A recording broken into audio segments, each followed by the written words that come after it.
make some noise. Give it up, everybody. Put those hands together for Hanging with Dr. Z.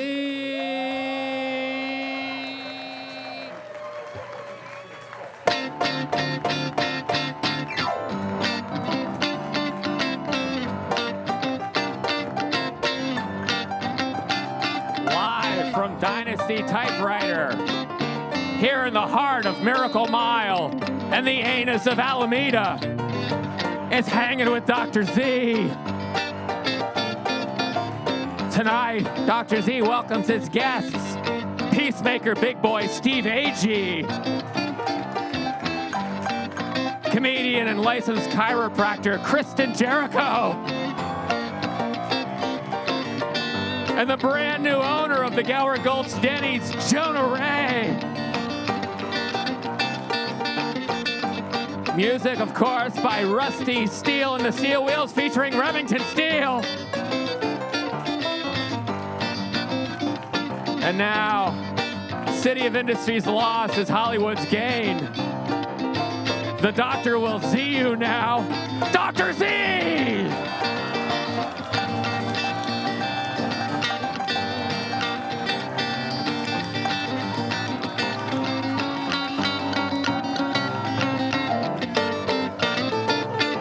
Carmine St, Pierre, ladies and gentlemen, hello.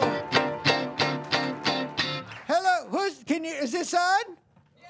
Is this working? Yeah. You sure? Yeah. Welcome to Dynasty Typewriter. You know, people say, how do you get to Dynasty Typewriter? Inattentive management.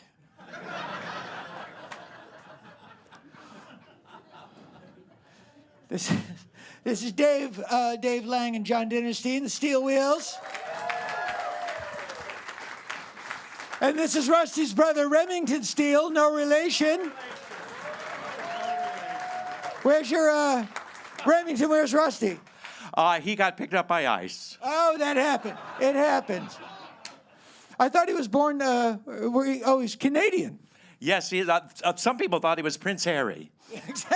Exactly. It's all good for me, but apparently politics is in the news. It is. I didn't know that. You can't escape it. But there are things that happen. I think we went to war with Iran today. Last week we bombed Mexico, and then the week before they started the Board of Peace. It's only been 2 weeks, they're already bored at peace.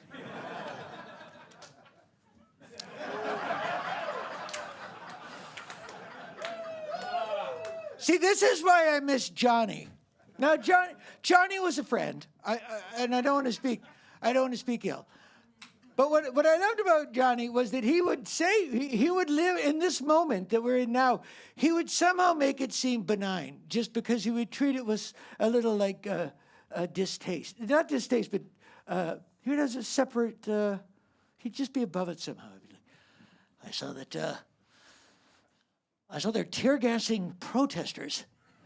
And this is true. They're tear gassing protesters in St. Paul and Minneapolis. They haven't seen this many tears in the Twin Cities since Prince read the review for Under the Cherry Moon.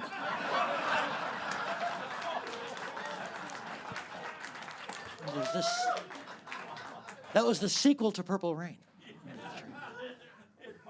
It did not do well.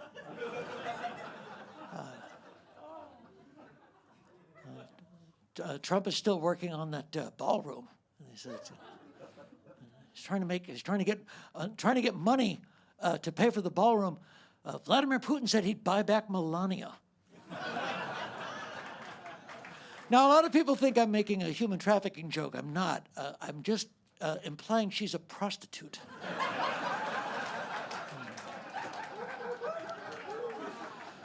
We've got a big show. Bob Urich, Peaches and Herb, and Gadget Man Stan Can are here. I miss Johnny. But here's a weird, but this is how things have gotten. I read the story about they killed the biggest drug lord in Mexico last week, in that El Mencho. No, that's the Froyo Lord. And I read how they found them. Did you hear how they found them? They tracked his mistress as she drove around Mexico. Wow. And the first thing that I thought was, oh, his girlfriend is old enough to drive. Good for them. Wow. All right, they've really got it going on. Because you can't escape what's going on. Can you escape what's going on? I tried. I can't. You can't. Where do you, now I know you. You go online. I go right to the news. You go on Etsy. Guilty. Yeah. I wake up. I go to eBay. I look for used gnipganops. Because I got to keep up with Fallon. It's ping pong backwards, you know. Yes. I didn't realize that for about 20 years. And then one day it just hit me like a ton of shit. It's ping pong backwards. And So is Marty Supreme. yeah, nothing was... I didn't know Bob Dylan could play ping pong. But, it's so overwhelming. And I thought last night, you know what, I can't deal with any more of this. I've got to just get out. And I went to the movies. And I went to see Send Help. Has anyone seen Send Help? Yeah, I thought this will get me away from it. Weird shit going on a billionaire's private island. This will just get me away from the news. You're not supposed to be able to take all of the information that they're throwing at you. And this is why when you're a child, if your dog dies when you're a child, you go home and your mother says, sweetheart, we thought it would be better for the dog if he went to live in a big farm upstate with other dogs. Because that's how a child can process the reality of a dog being gone. Now imagine you're a child and you go home and your mother is like, sweetheart, we decided it would be better if the dog went to live at a big farm upstate because the president fucked it when it was a puppy.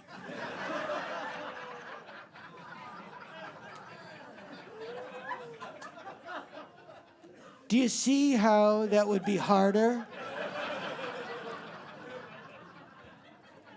for a child? And I don't even mean, I don't know if people, if they don't, did they set out to be evil? Did Pete Hegseth set out to be evil? I don't know if it's evil or stupidity. Like Pete Hegseth this week had a big thing where he's trying to, he's forcing this AI company to have no human supervision. And that was the big complaint. He looks like every guy in an 80s movie that was killed at the end by the robot he created.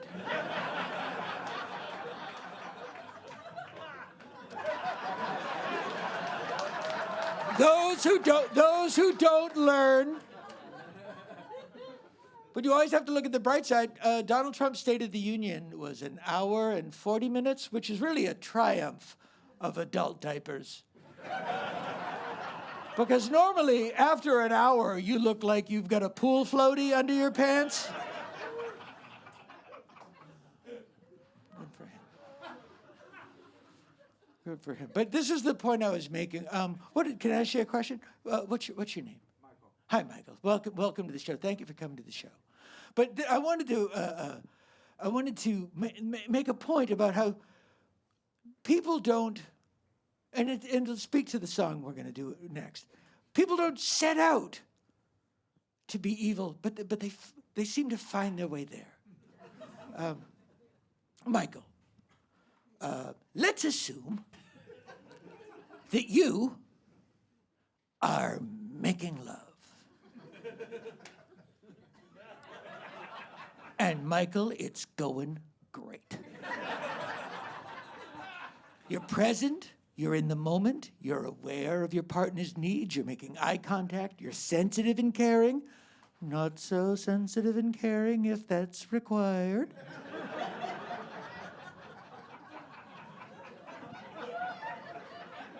but always with consent and always checking in, and I'm proud of you, Michael. But then, you make just the slightest error in judgment.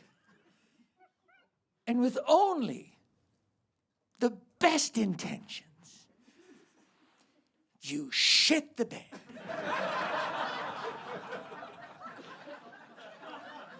And I don't mean like somebody threw a milk dud on the duvet.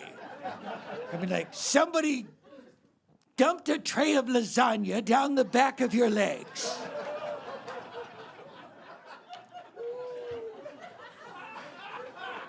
Now, Michael, my guess is for the next 10, 15 minutes in your bedroom, it's going to be really quiet. In fact, the only thing you'll hear in your house for the next 10, 15 minutes is, oh.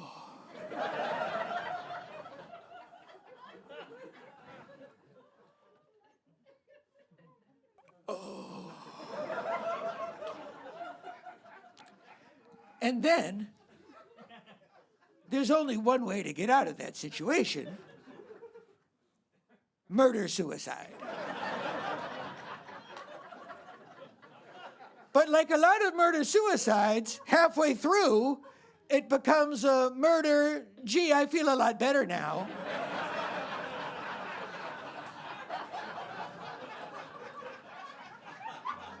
The point is, Michael, now you've killed a woman and you're covered in shit.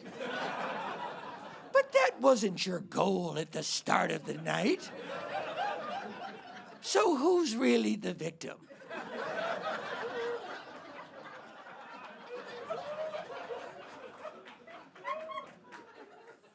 Well, the Olympic hockey team had to celebrate with Kash Patel after their victory. Yeah, I didn't think hockey could get any gayer after heated rivalry.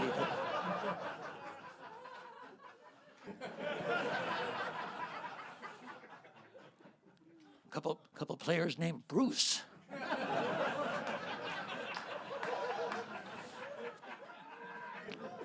That's what they use. Bruce used to be a slang word for homosexuals, to the point that when they did the show The Incredible Hulk, they changed his name from Bruce Banner to David Banner because people would think he was gay.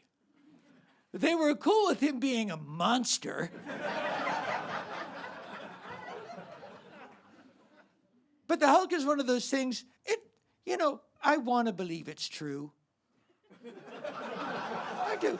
Like UFO, that's the one thing I don't like about the whole MAGAverse is they've stolen conspiracies. Remember the X-Files? Yeah. And screw it, I still call it the Twitter files. But remember when all the conspiracies were about UFOs? Have you ever had a close encounter? Last night. You had a close encounter. Just how fortuitous for this story.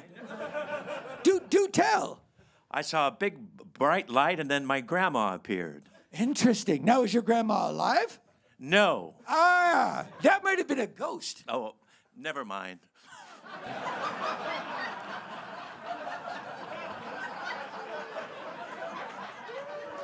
No, but that's the whole point. That's the whole point, because this is what I think, and you'll see where, because is it a ghost? Is she an angel? Are they different?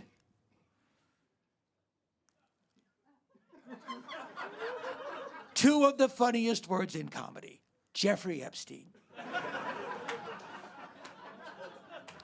Now, the conspiracy is he's not really dead. That the camera just happened to break at the same time every guard decided to go on strike for 11 minutes. I don't think that's what happened. I think he had a guardian angel. We're all born with guardian angels, according to the Bible. We're all born with guardian angels. And he was not a monster when he was a baby, so his guardian angel stayed with him. And then, at a certain point, the guardian angel is just like, oh, fuck this shit. But you're sort of stuck with him. And I think the guardian angel was just with him in the cell, and the camera broke, and the guardian angel murdered him. I just have this image of they're about this big, in a nightgown, with wings, but the wings don't flap. They just float. So I don't know why they have the wings. But do angels go like, why do we have wings if they don't flap? Don't make waves. I can't lay down. That's the point. But I just see him floating down with a pillow on old Jeff. Shh, shh, hard part's over. Hard part's over. Shh, hard part's over. Because I love, like, a farmer getting sexually assaulted by an alien. I'm here for it. I don't want to shit on Nancy Pelosi's desk. I don't like that conspiracies, but I like a farmer getting sexually assaulted by an alien.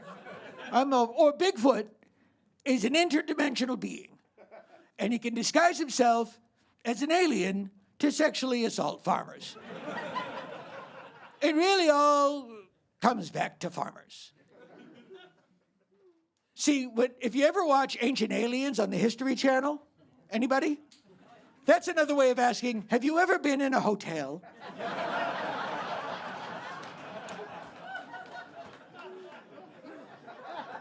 When the aliens first came, they gave us the alphabet.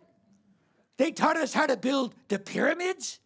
But it turns out that's not really what the aliens are into. That was just them putting on a good face. That was the aliens' version of not farting the first 9 months of a relationship. And then after a while, they're like, yeah, pyramid, schmyramid. Where are the farmers?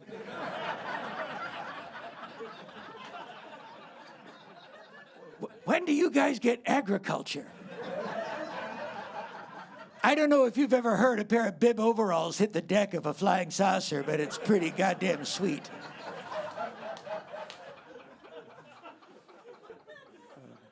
We have an amazing show tonight. Steve Agee is here tonight. Jonah Ray.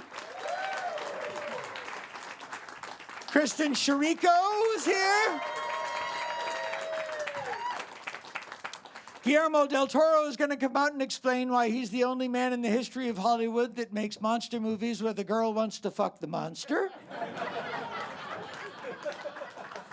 I think that tells you a lot about Guillermo's experiences here in Hollywood. I think it's just you.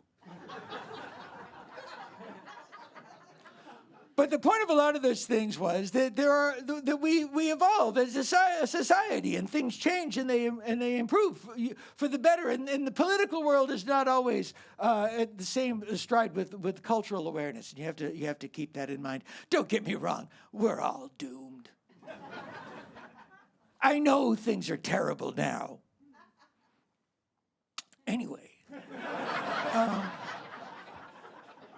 But this is a song that was a big hit when it came out. I think it was hit number 1. And today you hear it and you just scratch your head. So let's knock it out and then we'll get the show going. Let's go.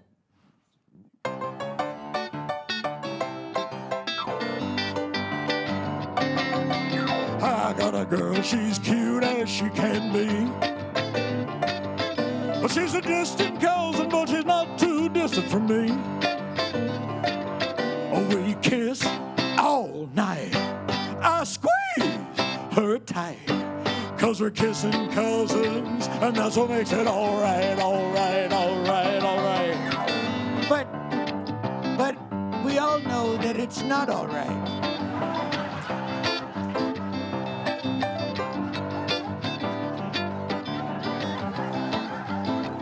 Even a casual glance at the British royal family can attest the dangers of inbreeding. How many times have you been watching television and you say to yourself, how did they get that little horse to ride on top of another horse? And then, oh, it's King Charles on a fox hunt. We've all seen Deliverance. Take the kid with the banjo, give him a crown in the miniseries, and that's what you get if you're not careful.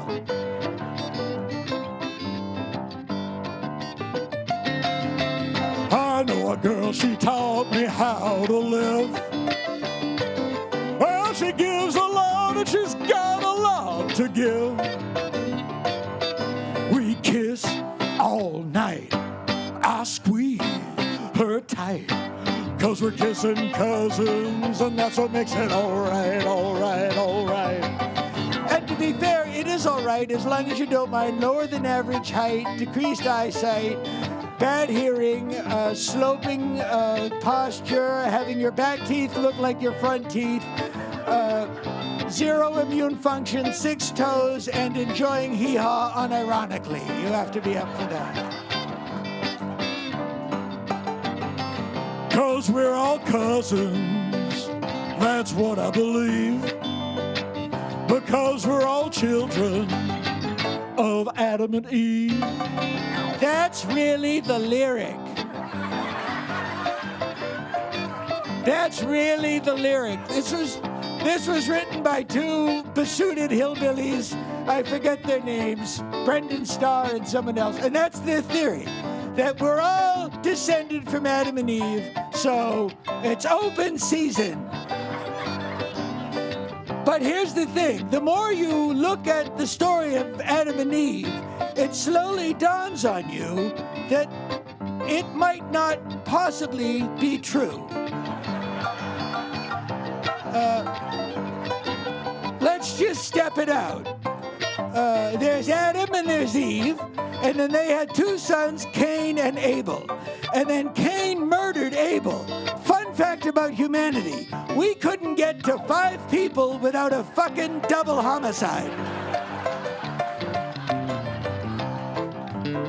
And then they had 5 other children, and then in chapter 2, apparently things get horrific, because we all came from whatever family reunion happened.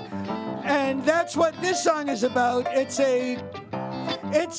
is the anthem of the creationist fuck pile the king of rock and roll is throwing in the jungle room. And I have here, okay.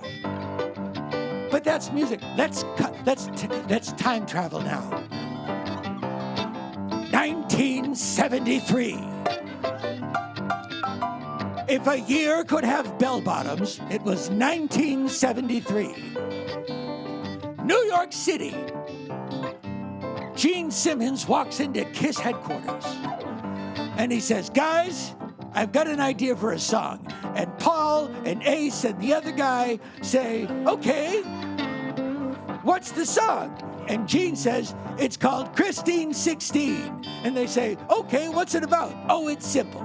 It's about a guy, our age, late 20s, early 30s, and he's driving by middle school, and he sees a 16-year-old girl, and he really wants to fuck her. And they all said, let's run it down. And no one said, what a great idea, Gene. Sit tight. I'm going to go call the police. We kiss all night. I squeeze her tight. 'Cause we're kissing cousins, and that's what makes it all right, all right, all right. Take it from us, you shouldn't fuck kids. John Dynasty and Dave Lang. Let's get the show going.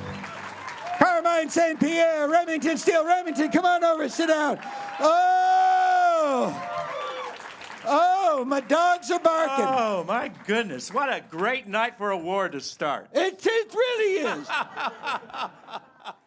I remember the first Gulf War back in 90, and I ended it in the back of a VW bus with the Landers sisters, so it wasn't a terrible thing. Good for you. Yeah, Wow. But I think if 9/11 has taught us anything, it's that military adventurism in the Middle East is fast and easy with no repercussions. Easy breezy. Yeah, in and out like a fiddler's elbow. And I love the fact that the president seems to have had a major stroke. Well, I think it's going to go really well because they did all of that in the Mar-a-Lago ballroom. That's true. Like. Yeah. That's probably the fourth hideous thing that happened in that ballroom. Besides the kids. 1, 2, 3, 4. I think I want him to have a stroke on the other side, and then he just ends up like Christopher Pike in the original Star Trek. You know, it's like, should we kill more Americans?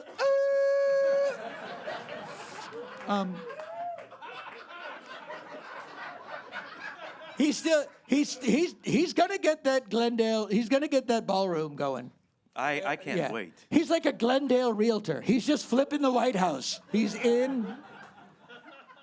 He's really a reverse Scooby-Doo. He's this horrible monster, and then you peel off his face, and it's just the real estate guy. What have you been up to, Remington? I heard you were in prison, but you didn't have a sentence. It was just a Zillow mishap. What happened? Yeah, it was. I was acquitted. Let's just say that. That's good. You know what? It worked out well. I've often said, who's really the victim? We're all guilty, right? That's the way I see it. I just got back from a 2-week kind of Valentine's Day vacation. Really? Yes. Well, that's a good. Not that's with a my good... wife, with my mistress from Puerto Rico. Oh, there you go. I don't call her Bad Bunny. I call her Hot Honey. And then I got home, and our house was full of mold. Oh, yeah. That's what I call my mother-in-law. Bad Bunny is what Hef would call any woman that gave him chlamydia. Oh, wow. My credit card got stolen. Oh, that's in Puerto Rico? Yeah, but then I didn't tell anybody about it because you know what? The thief is spending less than my wife. Come on. How much did you pay to get in here? Not enough. Not enough. But I felt so guilty about that affair. I bought my wife a car. She said, honey, there's water in the gas tank. I said, well, where's the car? She said, in the ocean. You know, the old ticket, the guy's wife comes home. Oh, yeah? And she's in a fur coat. Oh. And he goes, honey, where'd you get the fur coat? She goes, oh, I won in the lottery. Goes, huh. Next night, she has a diamond necklace. She goes, honey, where'd you get the necklace? She goes, I won in the lottery. Next night, she drives home in a Cadillac. And he goes, honey, where'd you get the Cadillac? She goes, I won in the lottery. Would you run me a bath? He says, sure. Goes up, runs a bath. She comes out, honey, there's only 1/8 of an inch of water in the tub. Goes, yeah, I didn't want you to get your ticket wet. Oh. The ticket is a reference to her vagina. Yeah. That's It's a ticket to ride. Yes, thank you. That was an old Red Fox joke. Good for you. But you couldn't have Red Fox anymore.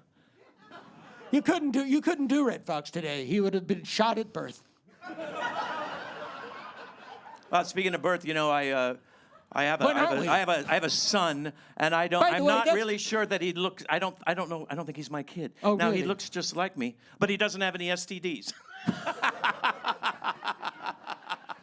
They have to learn. They have to learn. They have to learn. Oh, that's fun. I remember I was at. Now I've done a lot of movies.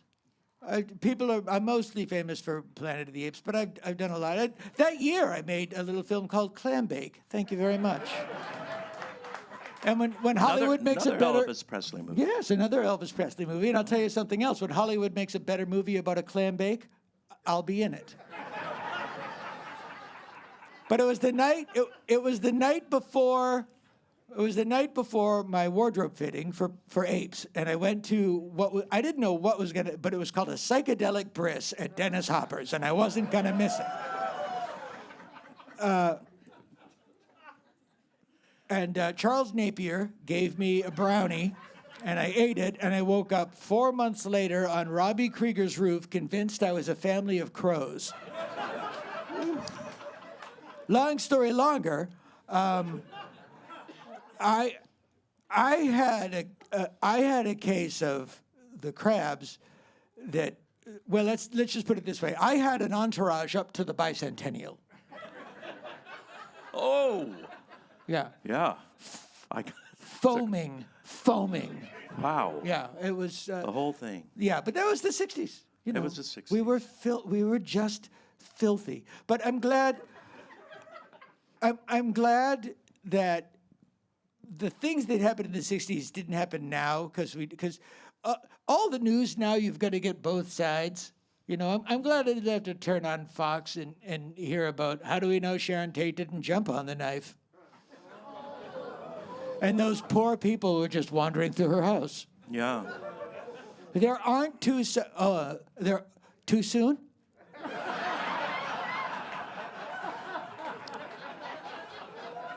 There aren't two sides to every story. There's not. Yes, and now with the pro roller coaster disaster viewpoint, here's a jackass from Shark Tank.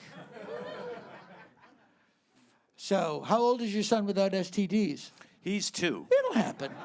Okay. It'll happen. Great. Good. It'll happen. Should we? You want to do a little? Yep. Oh, do you get ladies this and thing? gentlemen. Did they give him to you? Yes, they did. This is the flyingest, biased, the seatest of our pantsest show we've ever done.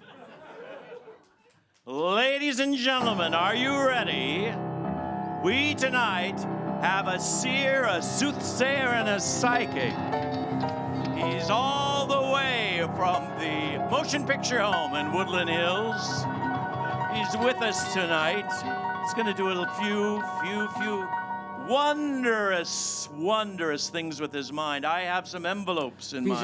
These are sealed envelopes. Some sealed envelopes, hermetically sealed. They've been in a mayonnaise jar in the frozen locker at House of Pies. We have no idea what is in them. I love seeing a man on a railroad car building the tracks as the car proceeds. And I don't mean that. That was worth $1 of the 30. And but here's the thing, Remington. Yes. That comes from 2 people. It comes from here. Yeah. And it comes from the only boss I have, the cat upstairs. And this cat, and that's for you. Thank you.